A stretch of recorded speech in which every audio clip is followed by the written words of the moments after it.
Abra agora na página 40. Nós vamos falar o quê? Sobre o uso, o emprego de parênteses e de aspas.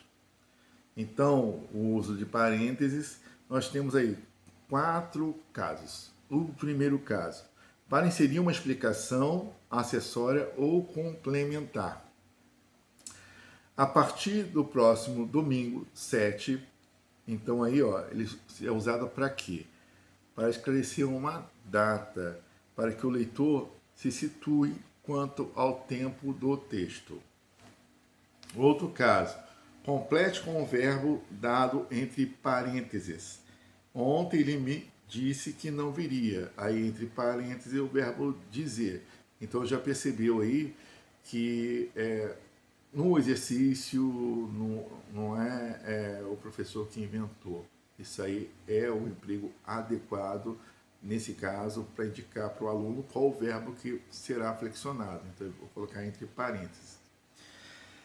Para marcar alternativas de palavras, então, ó, marque as afirmativas corretas.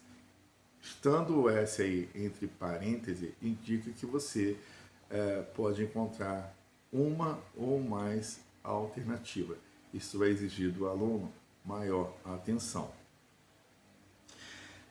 Para indicar somatório das possibilidades. Então, são acentuadas as monossílabas tônicas terminadas em as, es e os.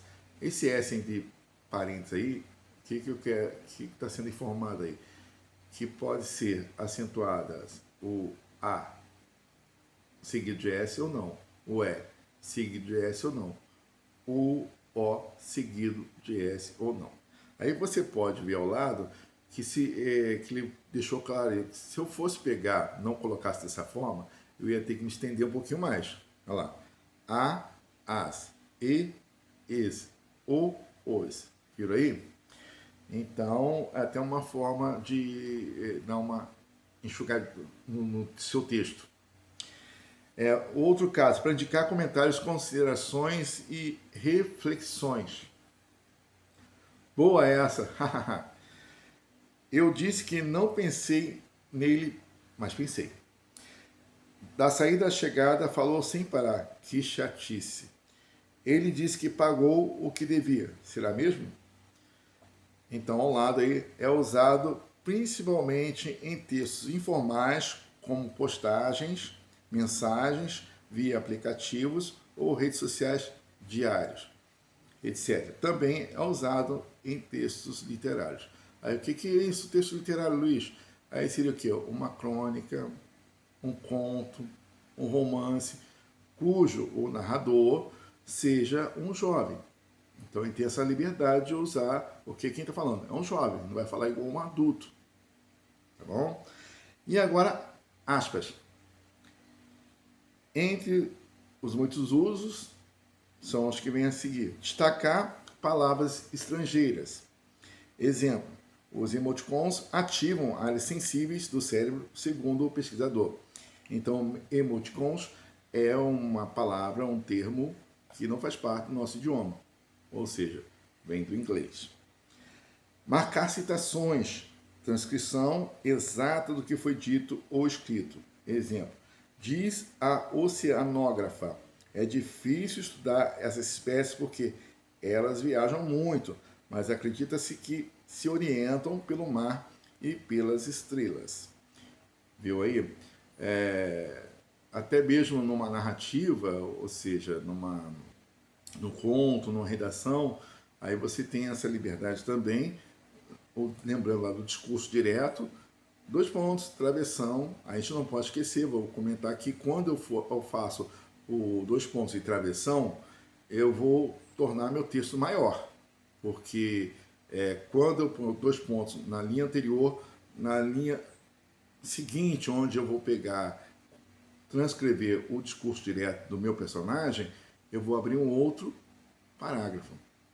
Tá? Então, agora, com esse recurso aí da aspas, 2 pontos em aspas, eu vou colocar na mesma linha, ok? Não vou ter que abrir um outro parágrafo, tá? Aí, prosseguindo, Transcrição de trechos de texto. Exemplo. Darwin concluiu que a habilidade de expressar emoções é algo que compartilhamos com várias outras espécies. Então, foi um fragmento retirado de um outro artigo. Aí você também deve colocar entre aspas. Títulos em geral, textos, livros, etc. Exemplo, o texto. O que sentem os animais? É um artigo de divulgação científica, então, portanto, a gente vai colocar entre aspas. Palavras que estão em desuso, não se usam mais. Ele é um homem augusto, ou seja, respeitado.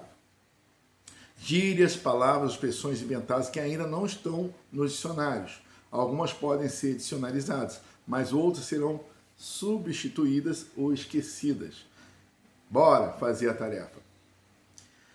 Palavras que são usadas com ironia, isto é, quando se quer dizer exatamente o contrário do que se disse.